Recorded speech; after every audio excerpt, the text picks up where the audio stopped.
कहिलेकाहीँ हामीले पैसा कमाउन कति मेहनत गर्यौं भनेर गर्व गर्छौं, तर पैसा किन गुमाइयो भन्ने बुझिन भनेर पछुताउँछौं। जीवनमा यस्तो पनि हुन्छ, कसैको आम्दानी धेरै छ तर ब्याङ्कमा बचत छैन। कसैले कम कमाउँछ तर ऊ ढुक्क छ, उसको मन शान्त छ। कसैले जोखिम लिएर ठूलो बनिन्छ सोच्छ भने कसैले जोखिम लिएर जीवनभरको कमाई बर्बादी हुन्छ सोच्छ।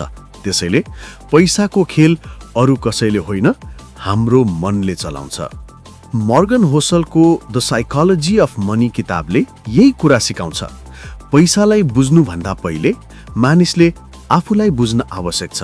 आज यो यात्रामा तपाईँ र म मिलेर जीवन बदल्ने 10 वटा गहिरा पाठ सिक्नेछौँ। त्यसैले आरामसँग बस्नुहोस्, मन खुलाउनुहोस् र यो 10 मिनटलाई मेरो जीवनको आर्थिक दिशा बदल्ने समय भन्न तयार हुनुहोस्। पैसा तर्कले होइन, अनुभवले चल्छ। जसरी दुई मान्छेको फिङ्गरप्रिन्ट कहिले उस्तै हुँदैन, त्यस्तै दुई व्यक्तिको पैसा चलाउने तरिका पनि उस्तै हुँदैन। किनकि हरेक व्यक्तिको अनुभव फरक छ। कसैले गरिबी देखेर हुर्केको छ, उसले पैसा सुरक्षा हो भनेर सोच्छ। कोही राम्रो वातावरणमा हुर्केको छ, उसले पैसा स्वतन्त्रता हो सोच्छ। कसैले व्यापारमा हानि बेहोरेर सिकेको छ, उसको लागि पैसा जोखिम युक्त छ सोच्छ भने कसैले लगानीमा फाइदा पाएको छ, उसको लागि पैसा अवसर हो सोच्छ। यहाँ पुस्तकले भन्छ, no one is crazy with money. सबैको व्यवहार उनको जीवन अनुसार ठिक हुन्छ। यही कुरा बुझ्न सके तपाईँ अरूलाई हेरेर आफूलाई दोष दिन छोड्नुहुन्छ। धन कमाउनु कला हो भने धन बचाउनु परिपक्वता हो। धन कमाउन आत्मविश्वास चाहिन्छ, तर जोगाउन विनम्रता। कमाउनेले जोखिम लिन्छ, जोगाउनेले जोखिम कम गर्छ। धेरै अहङ्कारले कमाउँछन् तर विनम्रताको अभावले गुमाउँछन्। धनी बन्नुभन्दा धन टिकाउनु अझ धेरै कठिन छ। कमाउने कला सिकियो तर बचाउने अनुशासन सिकेन भने खेल त्यही हारिन्छ। बचाउने अनुशासन सिक्नुहोस्। कम्पाउन्डिङ समयसँगको साझेदारी। धनको संसारमा सबैभन्दा शक्तिशाली कुरा महँगो गाडी, बिजनेस आइडिया वा सुन होइन, कम्पाउन्डिङ हो। सानो रकम, सानो ब्याज र धेरै समय, यी तीनले जादु गर्छन्। वारेन बफेट 10 वर्षमा औसत नै थिए। 40 वर्षमा धनी भए तर 70 वर्षमा अति धनी भइसकेका थिए। किनकि उनले टाइमसँग पार्टनरशिप गरे। पुस्तकले भन्छ, compounding works best when you give it decades not days. धैर्यताले धनी बनाउँछ। घाइते मनले परिणाम चाहन्छ तर स्वस्थ मनले प्रक्रिया चलाउँछ। इन्कम भन्दा सेभिङ शक्ति भरिएको बानी। कमाइलाई समाजले मापन गर्छ तर बचत तपाईको आन्तरिक शक्ति हो। बचतले 3 कुरा दिन्छ, आपत्तिमा शान्ति, अवसरमा हिम्मत, जीवनमा स्वतन्त्रता। धनी बन्न धेरै कमाउनु पर्दैन, कहिलेकाहीँ धेरै नखर्चिनु नै पर्याप्त हुन्छ। Savings is the gap between your ego and your income. आपत्ति बिना बाँच्न सकिन्छ तर बचत बिना जीवनभर अनिश्चितता मात्र हुन्छ। लक र रिस्क, सफलता र असफलताको अदृश्य भाग। कसैलाई तुरुन्तै सफल देख्दा हामी भन्छौँ मेहनत धेरै रहेछ, तर पृष्ठभूमि देख्दैनौँ। समय, जन्म, मौका, सहयोग, परिस्थितिको भाग्य। त्यसैले कसैको सफलताको 100% नक्कल गर्न सकिँदैन।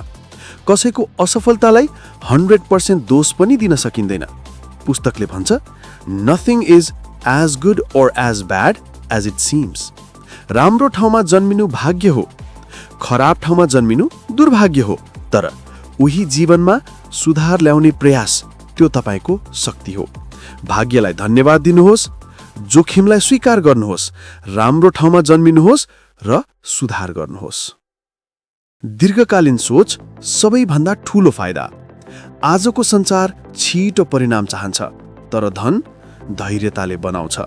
तपाईँ 1 वर्षमा धनी बन्न सक्नुहुन्न, तर 10 वर्षसम्म लगातार अगाडि बढ्नुभयो भने अविश्वसनीय प्रगति देख्नुहुन्छ।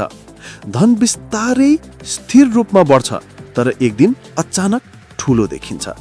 दीर्घकालीन सोच कहिले पनि रोचक हुँदैन, तर सधैँ सही हुन्छ।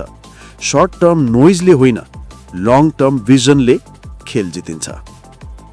वास्तविक धन, स्वतन्त्रता, महँगो घर, नयाँ आइफोन, राम्रो कपडा, यी सबै देखिने धन हुन्, तर वास्तविक धन your ability to control your time. पुस्तकले भन्छ the highest form of wealth is freedom. यदि तपाईँले कहिले भन्न सक्नुहुन्छ आज म जे चाहन्छु त्यो गर्न सक्छु, त्यही नै परम धन हो। जीवनमा सबैभन्दा महँगो वस्तु समय। आफ्नो समय आफै चलाउन सक्नु नै धनको सबैभन्दा ठूलो उपलब्धि हो। Humans versus grid. इनफ जान्नु बुद्धिमानी। जब लोभ सुरु हुन्छ, वित्तीय बुद्धि अन्त्य हुन्छ। आजको संसारमा तपाईभन्दा धनी हजारौं, लाखौं मानिस छन्। त्यसैले तुलना गर्न थालेपछि कहिल्यै इनफ महसुस हुँदैन। पैसा कमाउने मनोकामना राम्रो हो, तर यसको कुनै अन्त्य हुँदैन। पुस्तकले भन्छ the hardest financial skill is getting the goal post to stop moving. कति पैसा, किन, कति चाहिन्छ, कति पछि शान्ति मिल्छ, यी प्रश्नहरूको जवाफ पाए जीवन सजिलो हुन्छ। Planning is good but flexibility is everything. पुस्तकले भन्छ प्लान हुनु राम्रो, तर प्लान परिवर्तन गर्न सक्ने क्षमता, त्यो जीवन रक्षक हो। जीवन निश्चित छैन, बजार निश्चित छैन, आम्दानी निश्चित छैन। त्यसैले अडान होइन, अनुकूलन सबैभन्दा ठूलो शक्ति हो। Wealth is what you don't see.